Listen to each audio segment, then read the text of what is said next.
Tara Grinstead disappeared on Saturday, October 22nd, 2005. When a person disappears without a trace, often the most critical information is hidden in their actions and words from the days before they vanished. Tara Grinstead's last known whereabouts may hold the clues to what happened to her. A small-town beauty queen, loved by all. If you were ever Tara's friend, you would be her friend for life. Vanishes under baffling circumstances.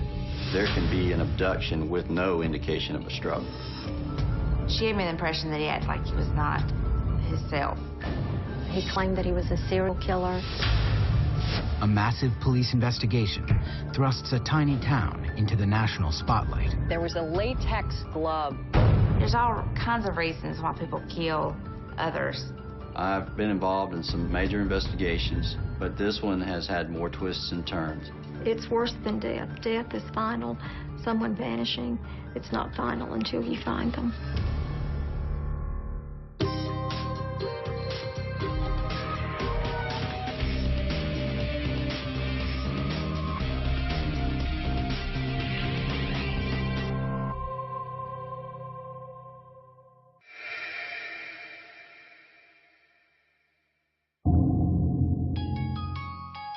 On the day she disappears, high school teacher Tara Grinstead spends the afternoon with some of her students.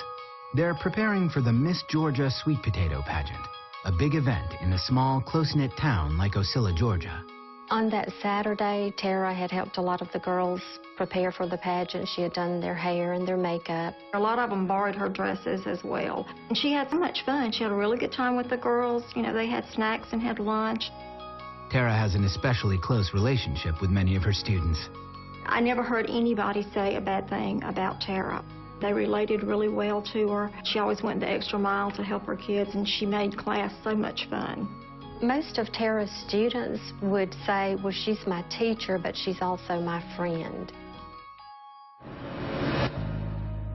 Tara has been involved in beauty pageants since her high school years, but has her own agenda about the competitions.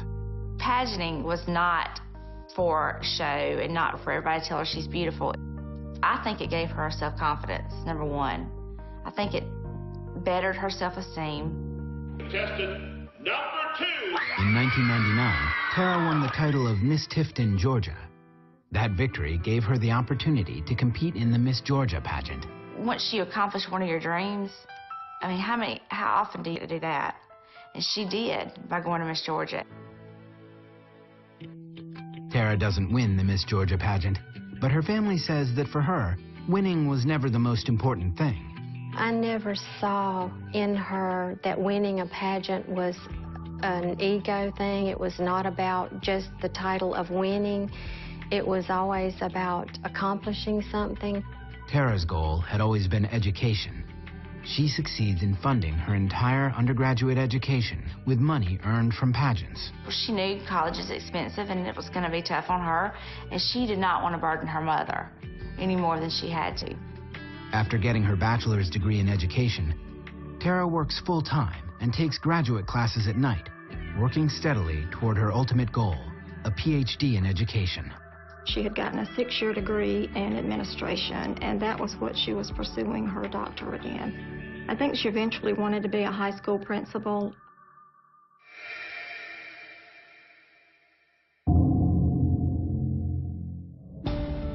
That Saturday night, a happy and relaxed Tara leaves the sweet potato pageant and heads over to a cookout attended by friends from school. Tara stayed at the cookout for about 2 hours and left at approximately 11 o'clock p.m., ostensibly to go home. She said she was going to watch the video of the pageant, and then she was going to go to bed. In a small town like Ocilla, neighbors look out for each other. Because she lives alone, Tara and her next-door neighbors have a system for saying, "I'm home and all is well." Every night when she came home, the first thing she would do was go into her room and turn on the lamp in the bedroom. The neighbors would look out and they would see that lamp on, and it would kind of be a signal to them, well, Tara's made it home. That night, the light in Tara's window never goes on. The next day, nobody sees Tara. No one is able to contact her, including her mother. The more that she called and the longer that the time went on that Tara didn't call her back, she started to get concerned. Sometimes people just want to be left alone. But I can't imagine her ever ignoring her mother's phone call.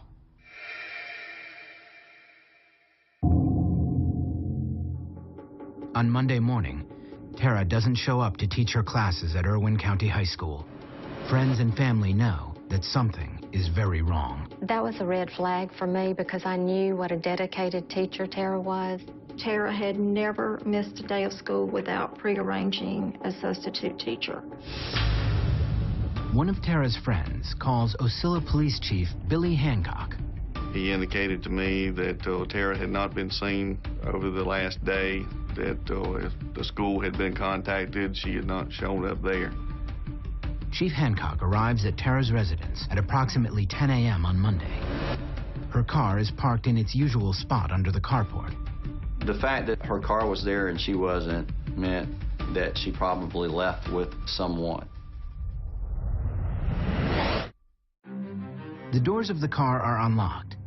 Oddly, there is an envelope containing $100 in cash left in the center console. I would think it'd be unusual for anybody to leave that amount of cash in the car and leave it unlocked. That's not like Tara to have money laying around any place. Inside Tara's house, however, everything looks fairly normal. There was no sign of forcible entry. There was no clear indication that any kind of struggle had occurred inside. Both the exterior and interior of Tara's residence are photographed in detail. Every room was photographed thoroughly to capture, what the condition of the house was at the time of our arrival. Clothing and accessories scattered around the floor help police reconstruct some of Tara's last known movements. The clothes Tara was wearing on the night of October 22nd were on the floor in her bedroom, which indicated to us that she had indeed arrived home. Her bed appeared as if possibly somebody had either slept in it or laid in it. Her cell phone was in the charger. It was still there in the charger. And to us, it indicates that she left the house with intentions of coming back. She knew she wasn't going to be gone long enough to have use of her cell phone. Investigators locate more intriguing clues outside Tara's house. A business card is wedged into her front door. They find something far more disturbing on the ground. Initial law enforcement officers who arrived immediately spotted a latex glove lying in the grass in the front yard, several feet away from the front door. Then I really got scared. For investigators, the latex glove is an ominous indicator of foul play. It certainly indicated to us that there was a strong likelihood that a crime had occurred. It would imply that whoever was using it was trying to avoid being detected. The latex glove's not something that all of us have. I think somebody had it very specifically so that they would not leave a trace. Our gut feeling upon processing Tara's residence was that a crime had occurred. Coming up, police investigate the men in Tara's life and uncover some troubling leads. She gave me the impression that he acted like he was not stable.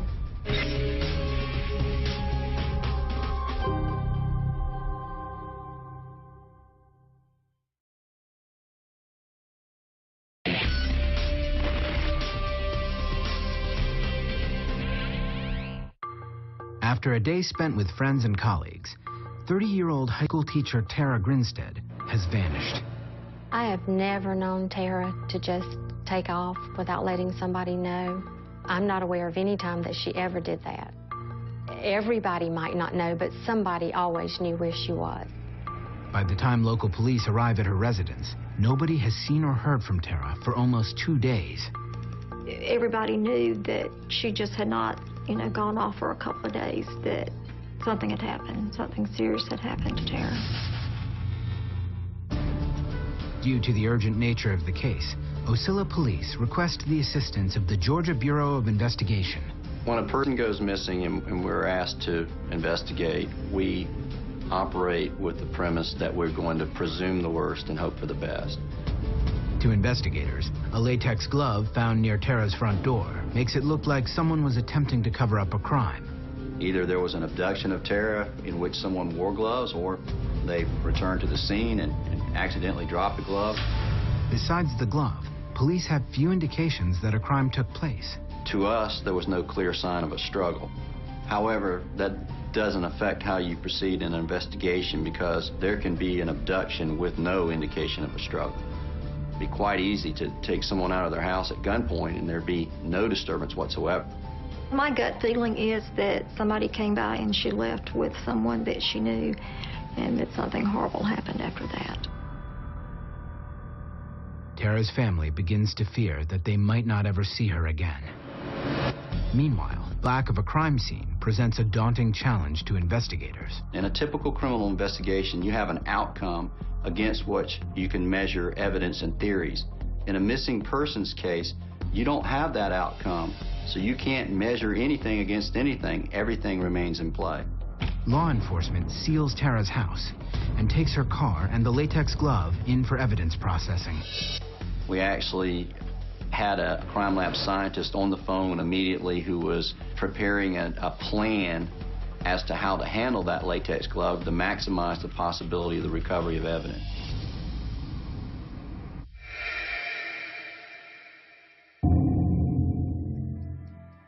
Tara has been missing for 12 hours.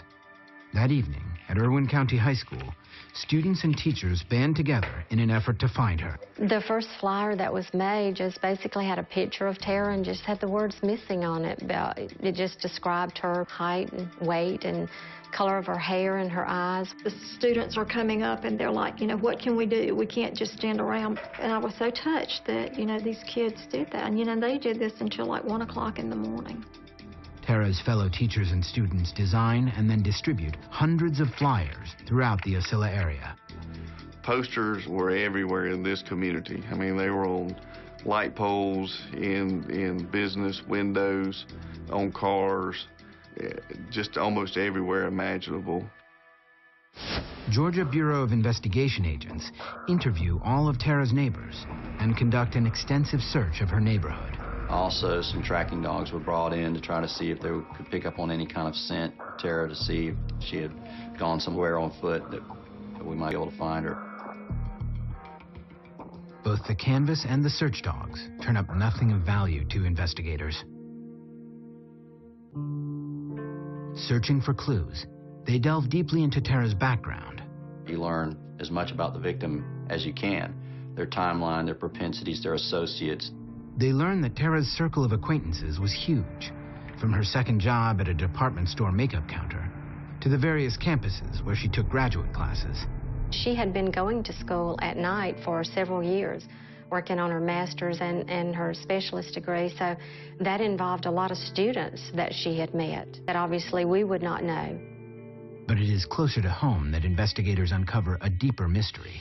A lot of disappearance cases, you kind of have an immediate focus. You have, you know, a close associate, a boyfriend, or what have you, ex-husband, husband. In this case, what we learned was Tara had several such associates. Looking into Tara's personal life, they find a complex series of relationships with men. Tara was involved romantically with several different persons in a close period of time, and she kept those relationships separate from one another. Investigators focus first on Tara's ex-boyfriend, Marcus Harper. Tara had a long-term romantic relationship with Marcus Harper. They had broken up approximately a year earlier. Tara had ended the relationship because she believed Marcus wasn't ready to get married. Investigators learn that Harper served in the Ocilla Police Department for 4 years and then enlisted in the United States Army Rangers in 2001. And she's very proud of him and what he accomplished, because he was really good at what he did. Investigators from the GBI conduct a series of interviews with Marcus Harper. We interviewed Marcus Harper the very first day and talked to him several times after that. Over the years that the couple was together, Tara's friends and family got to know Marcus well. They really looked like a great couple. I mean, he was big and strong, and she was, you know, I mean, they were like a really good couple, and I think that they enjoyed each other. Anytime that we were around Marcus, we had a very good relationship with him. He was always very respectful to us. He was always respectful to Tara when we were with them. Anita Gaddis sees her sister's relationship with Marcus quite differently. Tara was a little bit afraid of him. You know, he's been an Army Ranger, and the training that they have is just unbelievable. The things that they can do, the things that they survive. And we stayed in touch with him during his training, and I know what he was able to survive. So I know what the guy's made of. Despite the differing perceptions within her family, investigators find no history of violence in Tara and Marcus's relationship. But they discover that several months before she disappeared, Tara did experience the threat of violence at the hands of one of her former students. He had gone over to her house one afternoon in March of 2005. He wanted to speak to her. The 20-year-old graduated from Irwin County High School the previous year. After taking Tara's history class, he developed a fondness for her. They had a closer relationship upon his graduation. He would speak to her and see her from time to time. I just thought it was, you know, one of her students that had, you know, a crush on Tara because she was so beautiful and so sweet to all of her students, and he was the soul that Tara would have wanted to help. But according to friends, Tara had expressed concern about her former student's behavior. She had told me she'd been having trouble with him, like kind of getting a little too attached to her or whatever, and kind of got an impression that he was not stable. Months before Tara disappeared, he came to her house and tried to physically force his way inside. He wanted to speak to her, and she didn't want to talk to him at that time, and she wouldn't let him in the house, and he became quite upset, loud, began yelling and banging on her door trying to gain entry. That was a very violent situation. Neighbors actually had to call the police because he was so loud. I was yelling and screaming through the door and banging on the door, and she gave me the impression that he acted like he was not himself. Coming up, in the weeks before she disappears, Tara's personal life begins to unravel. She called hysterically. I said, "Tara, are you okay? You are not thinking about suicide."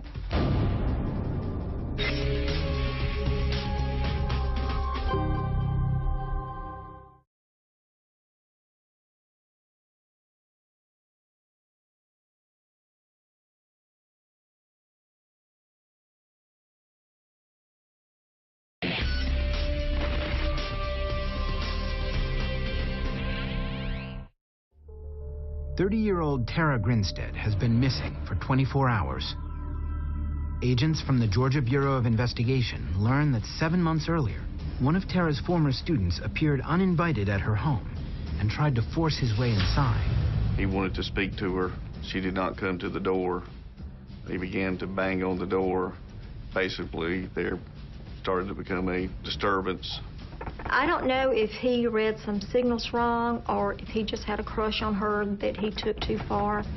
I believe she just thought he might go away, but I think she realized that he wasn't going away, so she came to the door. They spoke briefly, and I think she tried to go back inside. She then started to shut her door, and he grabbed her on the arm.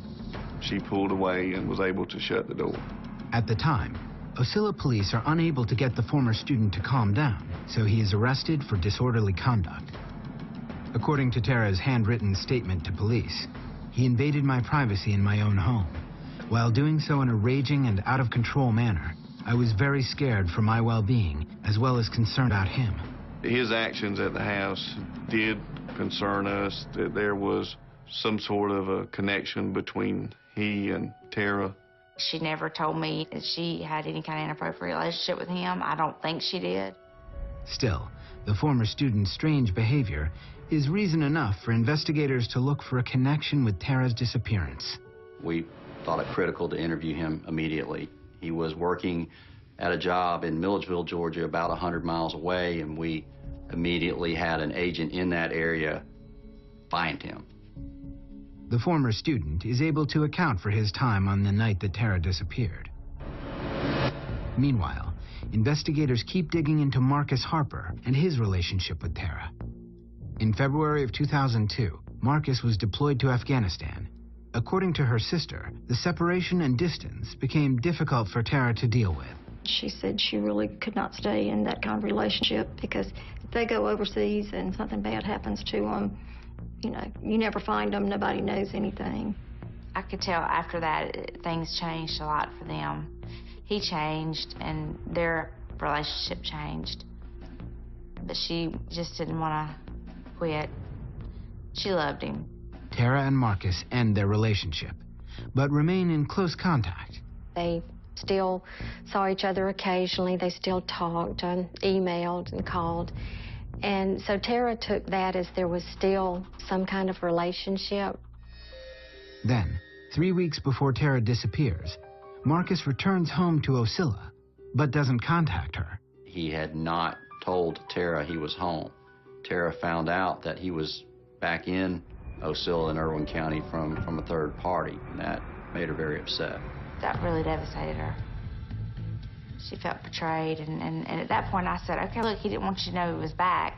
And I remember saying to her, you know, now it's the time you move on, but she just could not quite get over Marcus.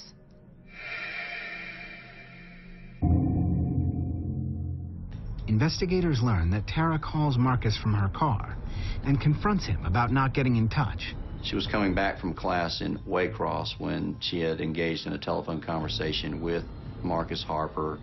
Marcus tells Tara that their relationship is over once and for all. According to friends and family, she has an emotional breakdown on the road. She called hysterically and just felt like she was not able to drive. And one person went and picked her up, and the other passenger drove her car home. So they took her back to her house, and from what I understand, you know, they had to carry her in, and she was just so, you know, hysterical, crying. Tara's fragile emotional state worries those closest to her. I said, Tara, I mean, in these exact words, do you need anything? Do we need to do anything for you? Are you okay? You are not thinking about suicide. No, I promise you, I'm not, and that is not it. She said, I'm a little depressed, which everybody gets, but I am not suicidal. Tara's family believes that she would never have committed suicide, regardless of how depressed she may have been over Marcus. She was just not that type of person. She would not have done that to our mother. There's absolutely no way, regardless of how, you know, distraught or upset she was. Agents at the Georgia Bureau of Investigation come to the same conclusion. The possibility of suicide was something that was certainly considered, but after a few days and she hadn't been found, it made it much less likely, because when one commits suicide, it's quite difficult to dispose of your own body. So we believe that had that occurred, we would have found her already. In the meantime, investigators continue to gather information from Marcus Harper. In a series of interviews, he accounts for his time on the night Tara disappeared. He said that on Saturday night he had gone to the White Horse Saloon in Fitzgerald, where he visited with some friends until approximately 2 in the morning. After that, Marcus says he met up with his friend and former partner on the Ocilla Police Department and spent the night in a police cruiser, doing a ride-along. We were able to corroborate that as best it could be corroborated. There was, no point that he didn't cooperate with us in the investigation. For the moment, investigators' focus shifts away from Marcus Harper. Then, the business card found on Tara's front door provides a new lead. Agents learn that it belongs to a police officer from a nearby town, a married man. We learned that he and Tara were very close. He had been trying to contact Tara all day Sunday and had left a number of messages on her answering machine. A neighbor tells police that he was a frequent visitor to Tara's house. He went down there and left his card in the door so that when she got home that she would know that he had been by there. Investigators interview the officer, and he provides an alibi for his time the night Tara disappeared. He was interviewed and gave a very thorough timeline of his actions over the last couple of weeks. They put his family through questioning and the people he was with that night. The thing is if he had anything to do with it, he wouldn't have gone down there and left a business card and door, you know.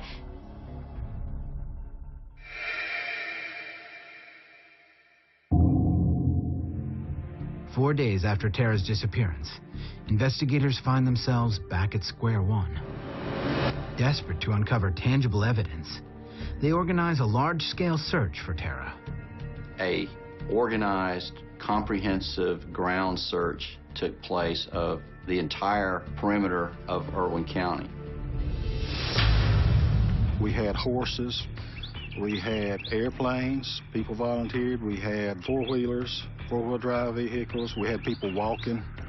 The massive search effort uses every tool available in Irwin County's arsenal. Dozens of agencies and hundreds of volunteer searchers take part in the effort to find Tara. It's a very emotional thing, especially when you know the area they're going, when you know they're looking in open, deep wells, when you know they're going through swamps, when you know they're looking in abandoned grain bins. It was pretty intense. It was long hours, long hours. Usually the searches would go on from, say, 9 o'clock 8 or 9 o'clock in the morning until dark. Most of them did not know Tara. They had never met Tara. And you've got hundreds of strangers coming to search for this beautiful person that has vanished. Despite the massive effort, none of the searches come up with any evidence related to Tara's disappearance. It makes you feel helpless because, you know, you want to solve these problems and, you know, you want to catch the bad guy if there's one involved. The one thing good that came out that we didn't find her, you know, was what it gave us hope, of course, that she was still alive. With the search effort yielding no leads, the latex glove found in Tara's yard looms as a piece of potentially critical evidence. Since it was recovered, forensic tests have been ongoing, but agents are circumspect. We weren't real hopeful that we would be able to retrieve meaningful DNA or fingerprint evidence from it, but we had to try. So once we obtained the glove, we took it to the GBI crime lab in Atlanta. Forensic scientists put the glove through a battery of tests, including one looking for the presence of DNA. It's a long shot, because according to police, it's very difficult to recover useful evidence from latex gloves. If you process for fingerprints first, it will destroy DNA evidence. If you process for DNA evidence, you may destroy or somehow cause problems with the fingerprint evidence. They basically cut it up based on the probability of which section of the glove would reveal which type of evidence and processed it accordingly. We all watch TV, and on CSI, you know, they do the DNA, and, you know, we know everything within 30 minutes, but it's weeks and weeks and weeks to get results back. And, you know, it's very frustrating to just, you know, sit and wait. Despite the long odds, investigators hit the jackpot. We were able to recover both fingerprint evidence and DNA evidence.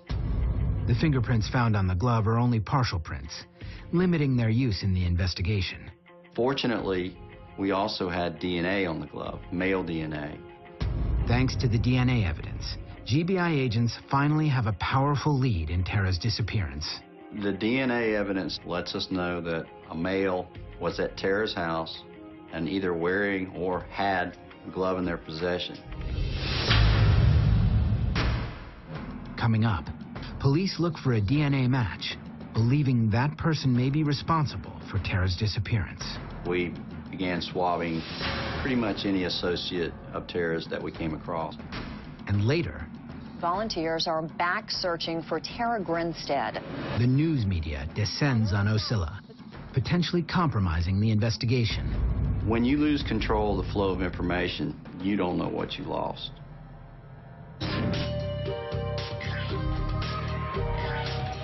Get more Disappeared online at investigation.discovery.com.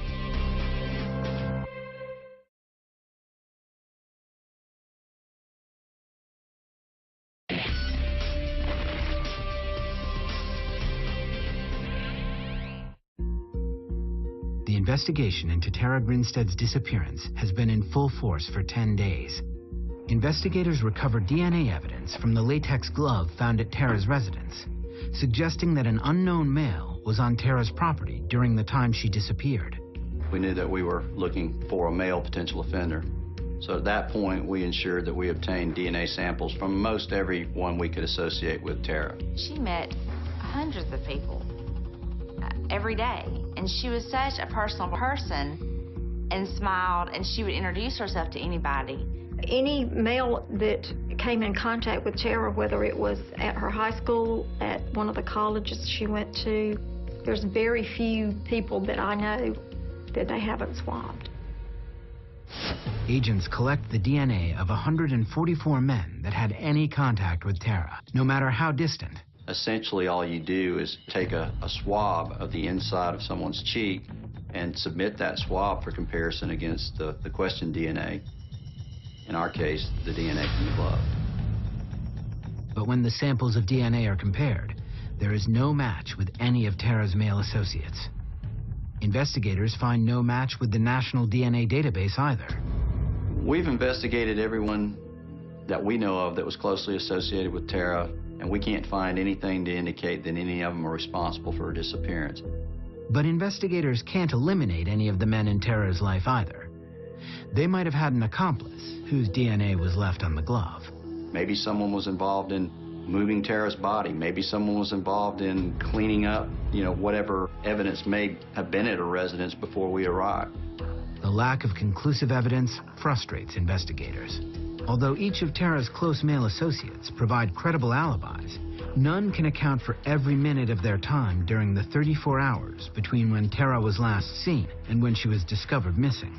It's difficult for anyone to account for every hour of every day and provide an alibi for that. There are times that they're alone and nobody knows exactly what they're doing. Because so much is unknown, investigators still need to consider all possibilities surrounding Tara's disappearance. She left on her own, that she was trying to make some point to resolve one of her relationships, that any of these people that we encountered in the first day or days thereafter could have gotten into an altercation with her, or that there could be just a random offender out there that saw Tara as a crime of opportunity. Nothing was beyond possibility, and nothing is. So as much as we'd love to clear people, say that they had no involvement, we're unable to do so because we don't know what happened to Tara. As time drags on and Tara isn't found, investigators face an unexpected new challenge. Turning our attention now to the case of that missing Georgia high school teacher, Tara Grinstead. Volunteers are back searching for Tara Grinstead. Growing attention from the national news media makes a sensitive investigation difficult to manage.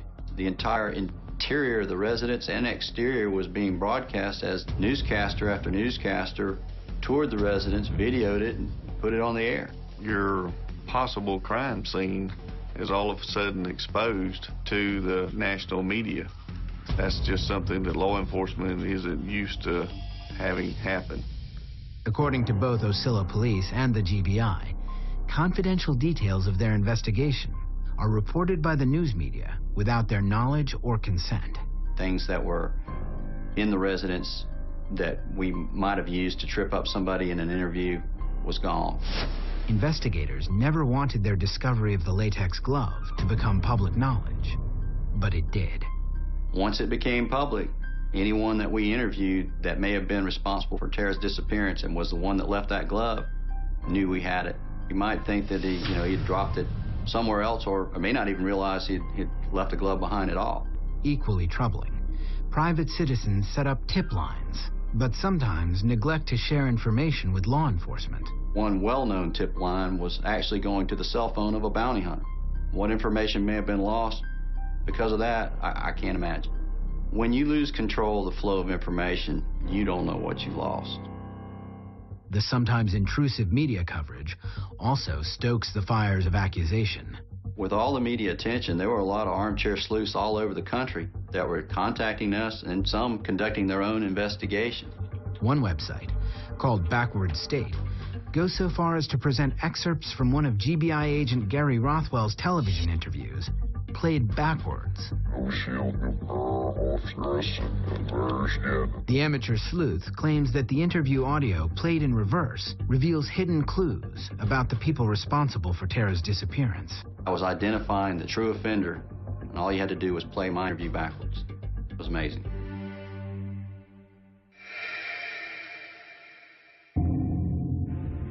Then, perhaps due to the media blitz, several new tips promising information into Tara's disappearance come in. I got a phone call and was told that there had been a fire not too far out of town, and they said, I don't want to upset you, but I just need to prepare you.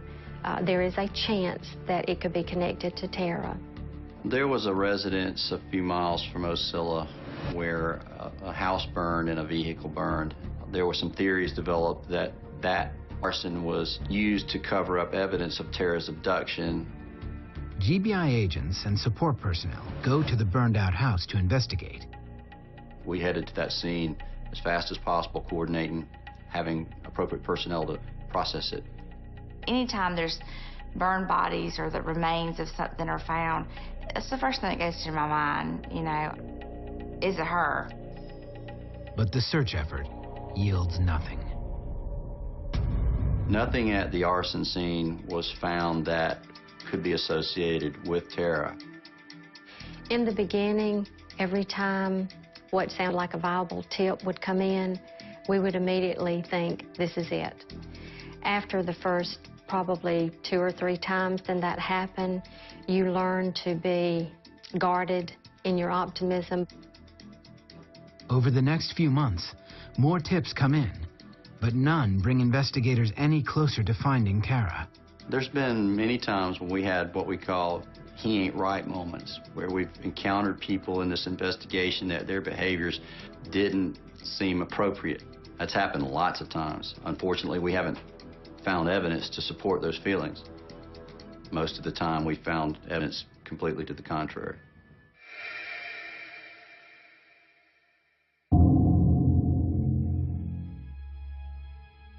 Three years go by without any meaningful leads. Then, there is a bizarre development in the case. I decided to confess a few things. I decided to do it on YouTube because there's millions of people that could help play my game. With his face and voice digitally distorted, a man calling himself the Catch Me Killer posts an anonymous video online. I want to confess to 16 murders. But in order to do so, I'm going to give everybody a clue. Many clues. He claimed that he was a serial killer. He claimed that he had murdered 16 people, and he alluded to the fact that Tara was one of them. The video doesn't refer to Tara by name, but cites details that clearly identify her, including the date of her disappearance. He claimed that he had slit her throat, and he made reference to her screams into the night and said something about, but my blade she could not fight. It was just horrible things that he said. It was almost a sickening feeling to have an individual get up there and say those kind of things. The GBI quickly launches an investigation to identify and apprehend the man claiming to have murdered Tara Grinstead. Here we have a guy who's basically claiming that he's killed a woman we've been looking for 4 years. We had to find him. Coming up, investigators zero in on the Catch Me Killer. We executed search warrants on the basis that Tara was a victim of a crime and that he was the perpetrator. We were looking for evidence of her disappearance and possible murder.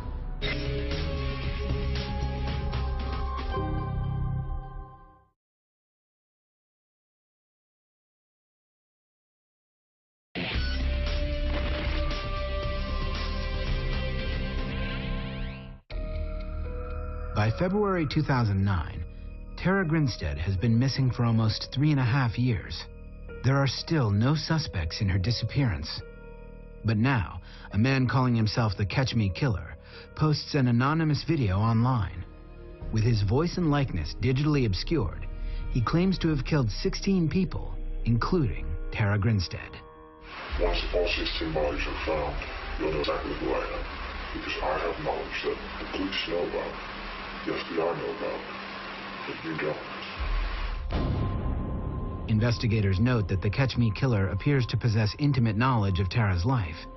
He described Tara's occupation, Tara's participation in beauty pageants, locations on Highway 32, which ran right through Ocilla, Georgia. There was no question he was talking about Tara. I couldn't sleep, I couldn't eat, just hanging on every minute for information. I thought, you know, this is what we've been waiting for, and this is going to be the answer. We're going to finally know what happened to her. Officials from several agencies join forces to track down the self-confessed killer. Agents get search warrants in order to locate the computer used to post the video. What we did is ultimately traced the posting of that YouTube video to a couple of locations in Gainesville, Georgia, in Hall County, Georgia.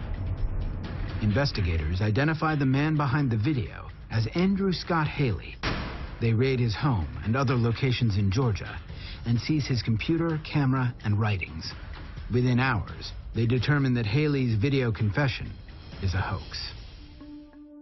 He thought it was just a game, and he thought he could dupe people, and he somehow took pleasure in doing that. I don't think he gave any consideration to the harm that he was causing the victims' families and others that cared about Tara. I still cannot understand what this person must have said to himself every day to justify what he was doing and to tell himself that it was okay. This was not a teenage prank. This was a grown, married man with children of his own.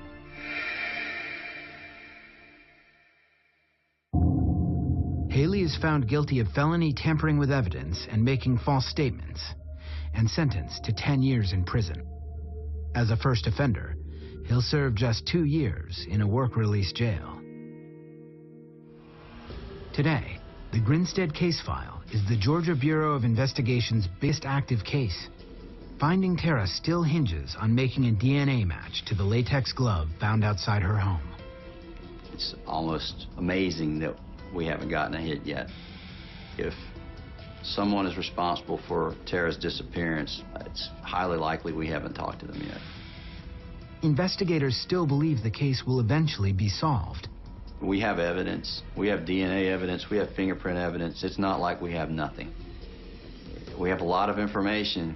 We just don't know what it all means. In the meantime, Tara's family and friends continue to wait.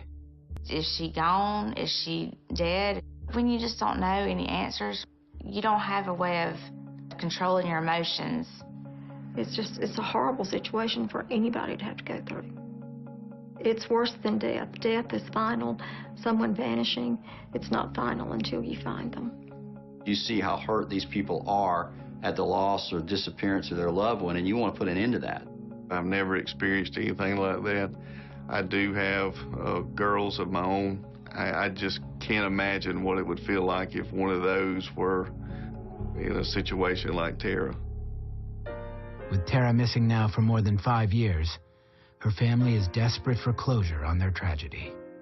I just feel like her family deserves the truth. Anybody's family deserves to know the truth.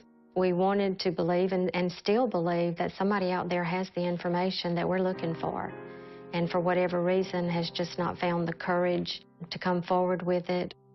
We're at the point now where we used to pray that we wouldn't find her. Now we're afraid we won't, and we pray that we will, regardless of the circumstances, regardless of, what we find.